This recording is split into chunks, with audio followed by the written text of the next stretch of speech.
Hey guys, back with another movie review. This time it's from first-time director Dave Franco, younger brother of James Franco. This movie is called The Rental. It's sort of a thriller, sort of a horror movie, sort of an indie drama. It's a mishmash of a bunch of different things, and it is available for VOD today. And I think that there's several reasons why you should watch it, and that's what I'm going to explain to you. The Rental follows two couples as they stay the weekend at a vacation home that they rented. The two most familiar faces in the film are most likely Allison Brie and Dan Stevens. The film does an excellent job in its introduction, providing hints of tension without overexposing the true meat of the film. In the early moments, the film doesn't even feel like a horror or thriller, more so leaning into indie drama elements.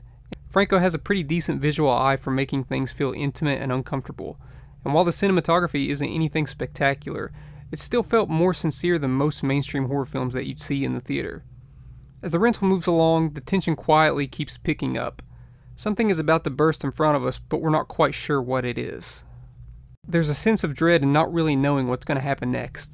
The funny thing is that the dread isn't entirely focused on horror. These real-life relationships feel fragile, as if they could crumble in any given second. To me, the natural build-up for the film is undoubtedly the most standout thing about it.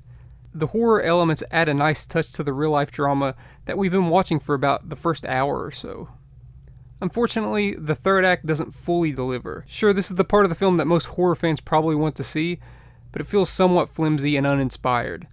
There's a decent blend of films like The Strangers, Unfriended, and even the pitch black comedy Very Bad Things, but the payoff ultimately left me wanting more. The film hints at some social themes that ultimately go pretty underdeveloped, leaving me wondering why it was even introduced in the first place. As for standouts, every time Toby Huss showed up as the landlord, I felt uneasy and pretty cold. However, I do wish that there was a little bit more development for his character. Even with my overall disappointment, I was absolutely never bored. I was always curious what the next move would be, even when there was no more moves to be made. I'm going to give The Rental a B-. Honestly, for a directorial debut, it's pretty solid. And while it didn't pay off everything that I thought it was going to pay off, and it was ultimately kind of disappointing compared to the beginning of the film, it's still pretty solid quarantine viewing. Honestly, I think this is the kind of movie that's made for quarantine viewing, especially with its borderline bottle film approach. What'd you think about The Rental? Let me know in the comment section below, hit that subscribe button, and thank you for watching.